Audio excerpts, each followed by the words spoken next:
का मतलब है हमारे पास अगर कोई भी फलन है उसमें किसी एक बिंदु के सापेक्ष परिवर्तन उत्पन्न हो रहा है, उस परिवर्तन की दर को अवकलज कहते हैं। और इस परिवर्तन की दर के अवकलज को ज्ञात करने के लिए हमारे पास जो सूत्र होता है वो कुछ इस रूप में होता है। एफ डैश सी बराबर limit X tends to C पर F of X minus F of सी बटे एक्स माइनस सी। इस सूत्र का उपयोग करते हुए हम अवकलनीयता या अवकलन को ज्ञात करते हैं, अवकलज को ज्ञात करते हैं। अभी हमारे पास जो टॉपिक आ रहा है उसमें हम जब अवकलन को या अवकलनीयता को जांच करेंगे तो ये एक थोड़ा सा डिफिकल्ट सा फार्मूला रहता है। इस डिफिकल्ट फार्मूले को इजी बनाने के लिए इसमें दो टॉपिक किए जाते हैं।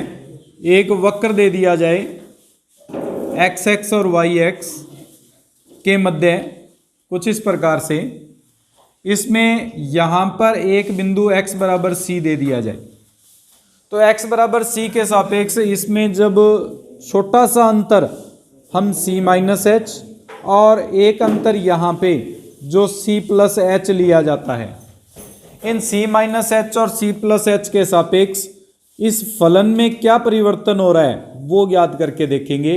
अगर ये अंतर जो आ रहा है इस परिवर्तन की दर के सापेक्ष वो समान हो c प्लस एच और c में जो अंतर आ रहा है उसके सापेक्ष, यानी ये जो डिफरेंस आ रहा है और ये जो डिफरेंस आ रहा है वो समान हो प्रत्येक स्थिति में, तो दिया गया फलन अवकलनीय कहलाता है, अन्यथा दिया गया फलन अवकलनीय नहीं है।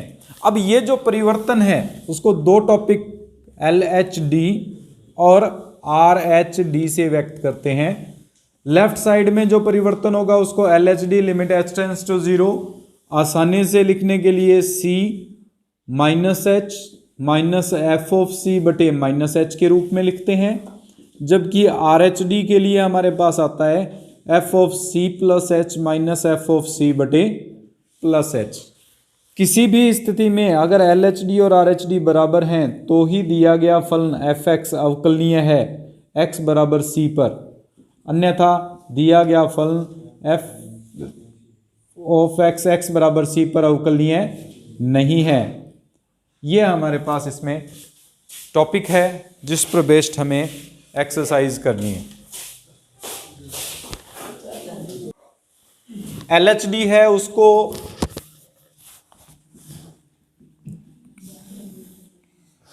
प्रतिक्रामी या रिग्रेसिव अवकलज कहते हैं।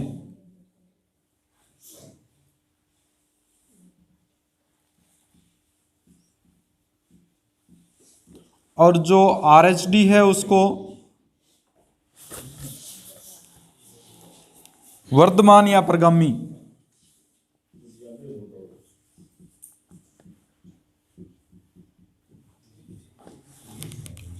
यानी प्रोग्रेसिव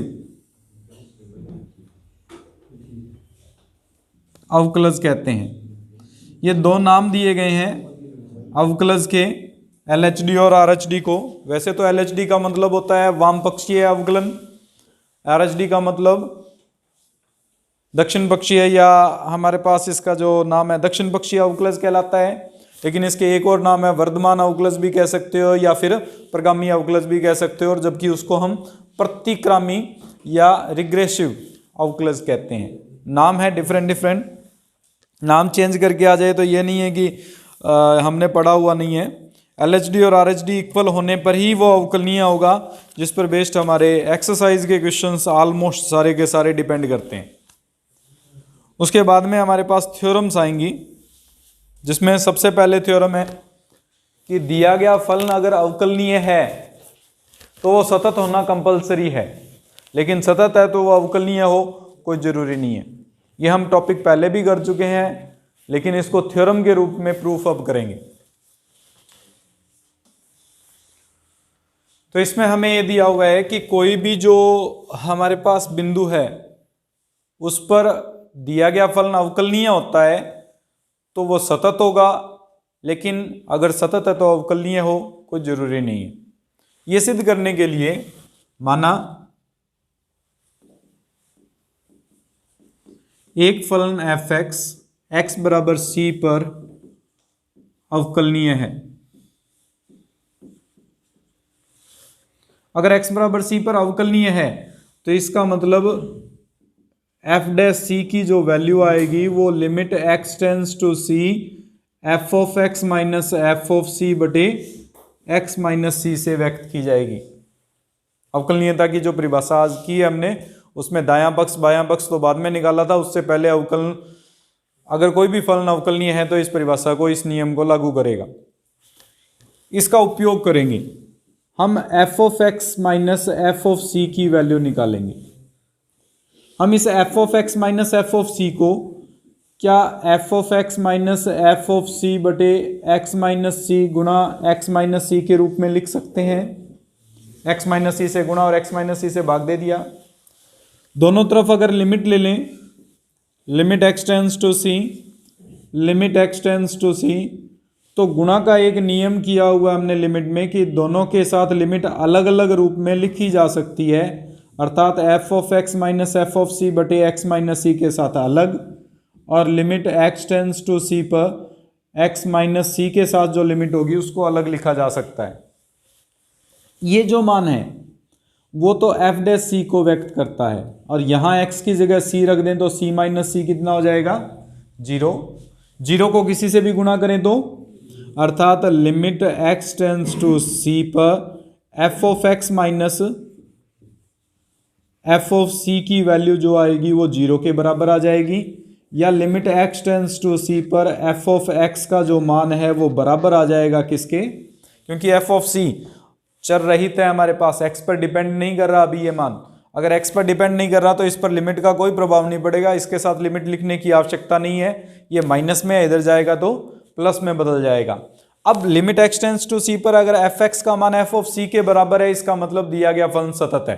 संततता की परिभाषा दी कि limit x tends to c पर अगर एफ एक्स का मान एफ ऑफ c के बराबर आ जाता है तो वो फलन सतत फलन होता है। तो यहाँ पे कहेंगे अतः एफ एक्स एक्स बराबर c पर सतत है। दूसरा पार्ट हमारे पास आता है कि इसका विलोम सदैव सत्य नहीं है। उसको प्रूफ करने के लिए एक एग्जांपल लेके हम प्रूफ करेंगे। यहां पे f ऑफ x बराबर मापांक x लेके चलते हैं, x बराबर 0 पर सतत है।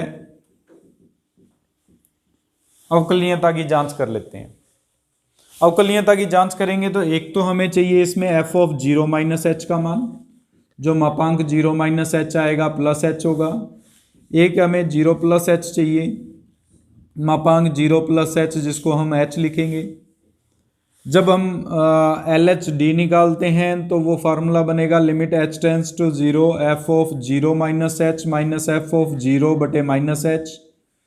सॉल्व करेंगे तो ये हो जाएगा लिमिट h टेंस टू 0 पर h माइनस 0 बटे माइनस एच। और सॉल्व किया जाए माइनस 1 आ जाएगा, h से h कैंसिल हो जाएगा। आर एच डी निकालेंगे तो ये बनेगा लिमिट h टेंस टू 0 पर f of 0 plus H minus F of 0 बटे h। इसमें मान रखेंगे लिमिट h टेंस टू 0 पर h माइनस 0 बटे h बनेगा, जिसको हल करने पर प्लस 1 आ रहा है। एल एच डी और आर एच डी बराबर नहीं है, इसका मतलब दिया गया फलन अवकलनीय नहीं है। एफ एक्स जो है वो x बराबर 0 पर अवकलनीय नहीं है। हम पीछे ये प्रूफ कर चुके हैं कि ये सतत है। F x modulus of x जो होता है x बराबर 0 पर सतत होता है, ये हम प्रीवियस एक्सरसाइज में प्रूफ कर चुके हैं। अगर प्रूफ करना चाहो तो इसको अभी भी शो करके आप प्रदर्शित कर सकते हो कि ये सतत है या नहीं है। L H L, R H L और एफ ऑफ 0 का मान निकालोगे, तीनों बराबर आएंगे, सतत हो जाएगा।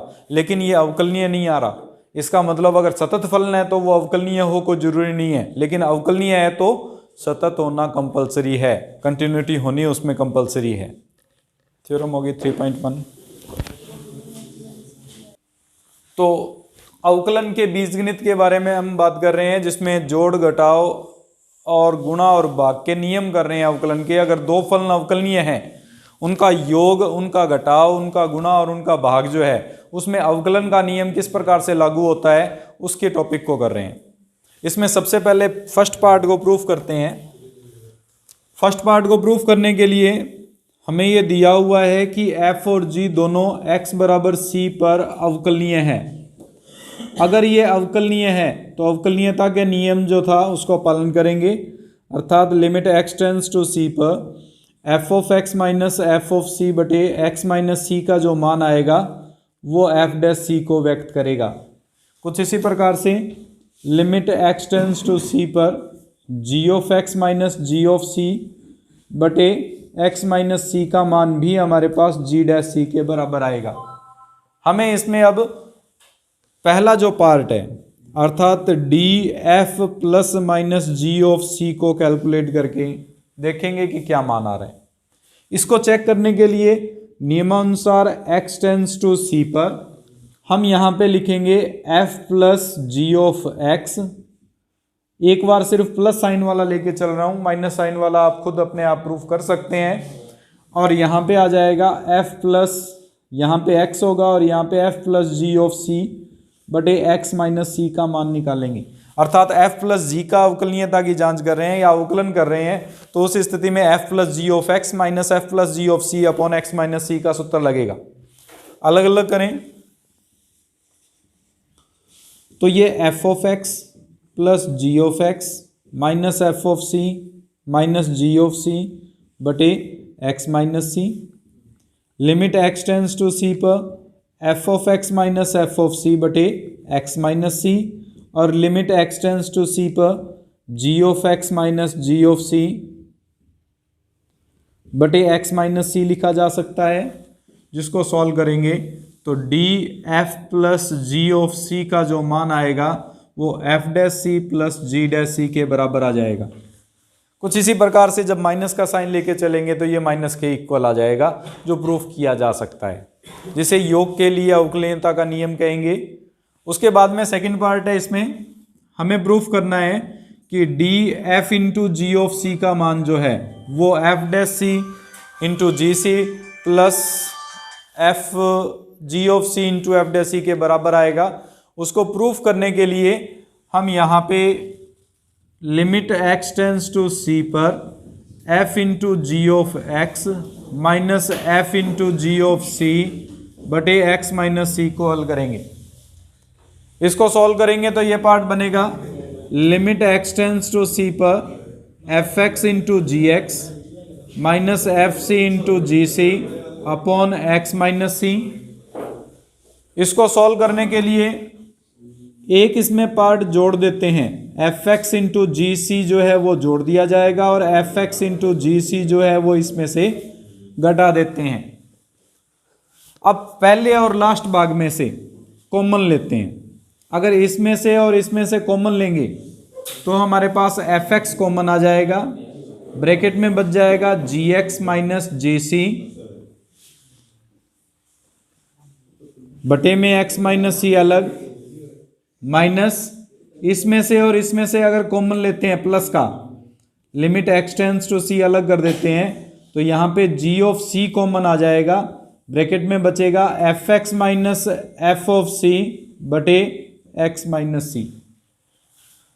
ये जो पार्ट है इसमें x की जगह c रखेंगे, एफ ऑफ सी बन देगा।